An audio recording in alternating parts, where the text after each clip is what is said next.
Special thanks to the K Family Foundation, lead underwriters for Mosaic.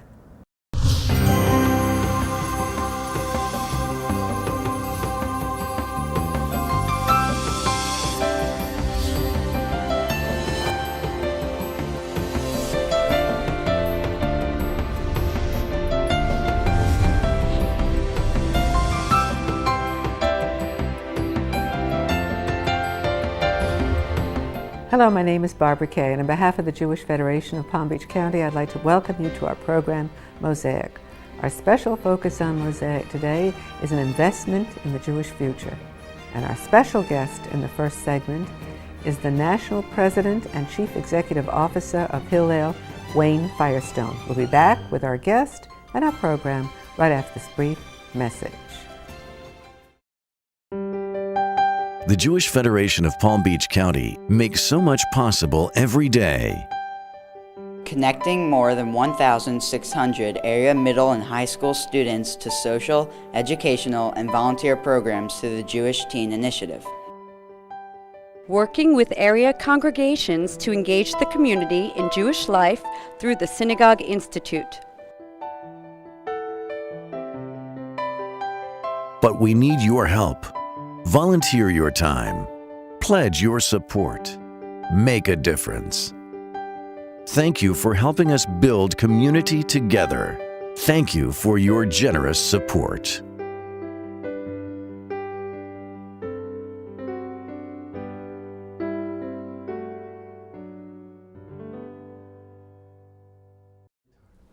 Welcome back to Mosaic in Florida, Wayne. It's such a pleasure to have you here. Great to see you, Barbara. You must be so proud. Hillel was named one of the top 50 non-for-profit organizations, and you must be thrilled. We are thrilled by what we're seeing from our children. We're allowed to kvel a little now and then when we're living in difficult times. We know we have great challenges in the Jewish community. On the other hand, we're seeing a generation that is not only asking some Jewish questions, but they're also listening to Jewish answers to questions. Some of their questions are very basic. What do I do when I get out of college? Am I going to have a job? What do I want to be when I grow up? Some of those kind of anxieties and issues that young adults are facing today are the kind of questions our people have a couple of thousand years of answers to. Mm-hmm. And it's fascinating to be in discussions with young people about their own identities and helping them process that in a way that they recognize the community has something to offer them.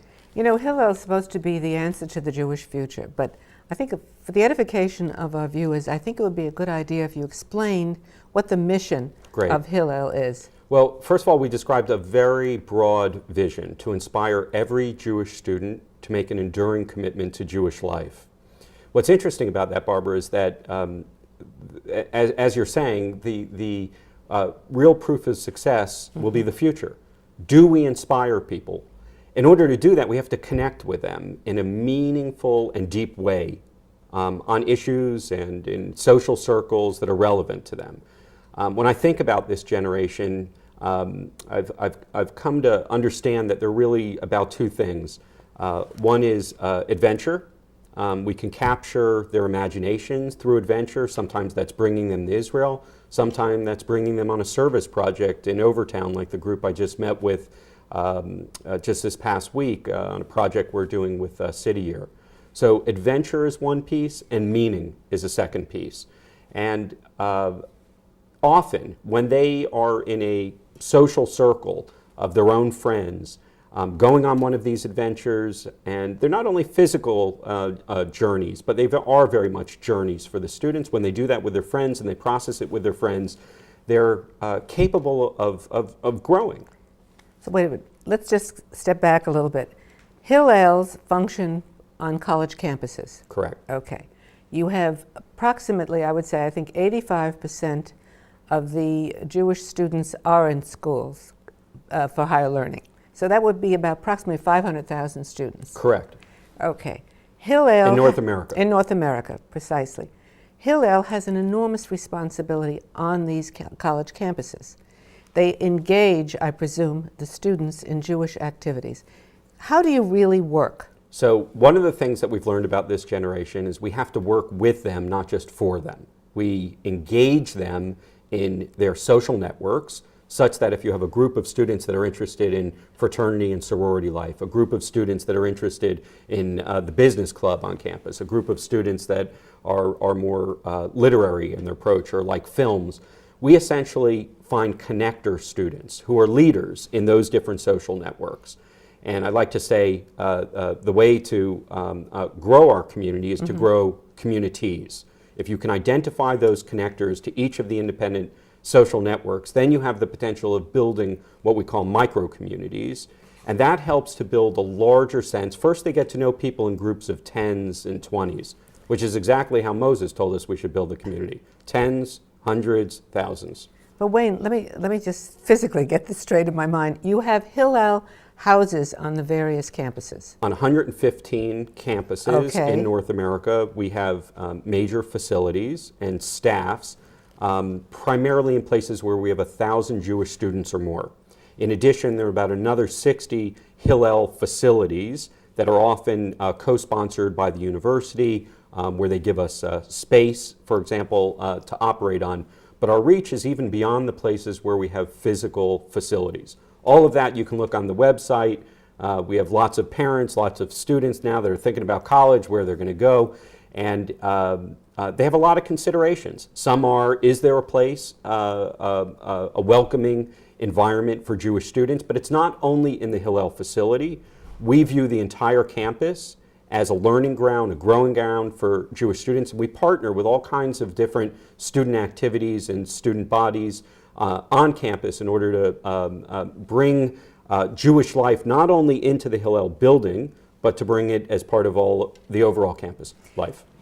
Wayne, you just left, were in Israel recently, and you had attended a conference that Netanyahu had put together on the concept of delegitimization of Israel and the concern on college campuses. What was the result of that meeting with Netanyahu? Well, I think there's an important recognition in the community that this is not an issue that only one organization can deal with. It's an issue that we as a people have to confront, Jews in Israel, Jews in other parts of the world, and our Israeli family. That was an important message coming from the Prime Minister, but also coming from multiple Israeli government agencies that really wanted to come together, including the Sachnut, who we work very closely with. We have developed a program that I think you know about, where we bring young Israelis post-army onto the campus, and they act as role models for Jewish students to present a side of Israel that they don't get to see generally in the media and necessarily even in the social media. There's some very, very ugly things that are parading around the internet and that make their way into even the classrooms of young people from the academics. They come in the form of boycotts. They come in the form of divestment movements. We've seen this in numerous campuses. And we at Hillel, working with other organizations, and as what I talked about and shared, is the importance of preparing our staff and our students when these types of activities come. We've done simulations in order to ensure that there are boundaries. The university should not be a place where just anything goes. And even in situations where the university itself is willing to allow a certain speaker with a certain background, we feel we in the Jewish community also have freedom of speech and speech rights and can point out Israel's detractors as well. You know, you talked about the campus, and one of the articles that you wrote was Just Say No on Campus. Share that concept, because it's an interesting one. So I think there's been a misperception about just how far, and we're having this discussion a day or two after the tragic shooting in Arizona. There's a sense that if there are no rules, anything can go. And we've seen in the campus context that it's very important that students are allowed to disagree. They're allowed to have very vibrant discussions. Their professors certainly should be sharing with them a broad range of ideas in their classes. But we've seen some very disturbing things on campus where debate and discussion has essentially been hijacked. We've seen examples in Irvine where the Israeli ambassador was heckled and interrupted. That's not a form of free speech. That's ridiculous. That's actually inhibits civility and discussion. And we see if you leave that alone, if you just say anything goes, people will abuse that, and people can abuse in a democracy. So we need to set some rules. Hillel issued national guidelines working with our local directors and campuses, getting their input in advance. We worked on this for over 6 months, coming out of our training institute at Washington University in St. Louis this summer. And I feel that we've now laid some ground rules that are important and can actually be instructive not only on the campus, but actually also in communities, because some of these same dynamics of people who are delegitimizing Israel and merely trying to cloak it, and sometimes acting, and as we saw at the GA in New Orleans, interrupting the Prime Minister during a speech, having to be carried out, none of that stuff models the kind of vibrant discussion and debate that we would want young people to see as part of their university years. Well, that's good news at any rate. It gives them parameters which hopefully will make things more acceptable. Nonetheless, Hillel also works in 13 countries around the world. Share some of the countries. You may be surprised that we have a Hillel in Siberia now, and we were actually a participant in the last Limud that took place there. It's fascinating to see in the former Soviet Union a form of cultural Judaism that comes from Shalom Aleichem and comes from Marc Chagall and all the other rich Jewish cultural figures that we know have existed there, and religious life that was something that many of us think about nostalgically. But now to see it being revived by a younger generation searching for the roots.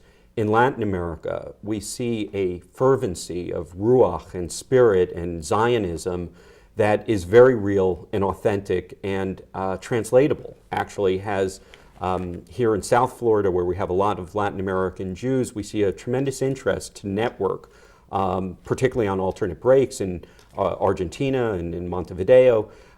We see students coming from North America and having these sort of mifkashim, these encounters with their cousins.